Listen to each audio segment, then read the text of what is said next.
कंपन्या भारतीयांना असं मूर्ख समजतात ना की आपण कधी विचारही केला नसेल। 100% शुद्ध, 100% नैसर्गिक, 100% ऑर्गॅनिक म्हणत ब्रँडिंग करत असलेले डाबर इंडिया लिमिटेडचे अनेक प्रोडक्ट्स FSSAI ने आता मार्केटमध्ये विकण्यासाठी मनाई केली। कारण डाबरचे मध, Apple cider vinegar, virgin coconut oil, गायीचे तूप, नारळाचे पाणी, नारळाचे दूध आणि इतरही प्रोडक्ट 100% प्युअर असल्याचा दावा करत विकले जातात।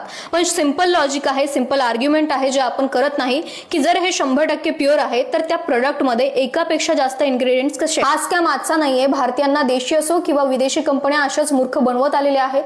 हा बघा फॅन्टा, एक युरोपमध्ये मिळतो आणि एक भारतामध्ये। युरोपमध्ये मिळणाऱ्या फॅन्टामध्ये ओरिजिनल ऑरेंज ज्यूस आहे, तेच भारतामध्ये मिळणाऱ्या फॅन्टामध्ये फक्त ऑरेंज फ्लेवर आहे आणि आर्टिफिशियल कलर्स। भारतात मिळणाऱ्या लेजमध्ये पाम ऑइल असते, तेच युरोपमध्ये पाम ऑइल नसते। भारतात मिळणाऱ्या किटकॅटमध्ये कमी दूध आणि कमी कोको टाकतात, तेच ऑस्ट्रेलियामध्ये मिळणाऱ्या किटकॅटमध्ये जास्त दूध आणि जास्त कोको असते। युरोपमध्ये प्रत्येक प्रोडक्टवर रँकिंग दिली जाते, म्हणजे तो प्रोडक्ट किती सेफ आहे खाण्यासाठी आणि किती नाही। भारतात तसं नाही।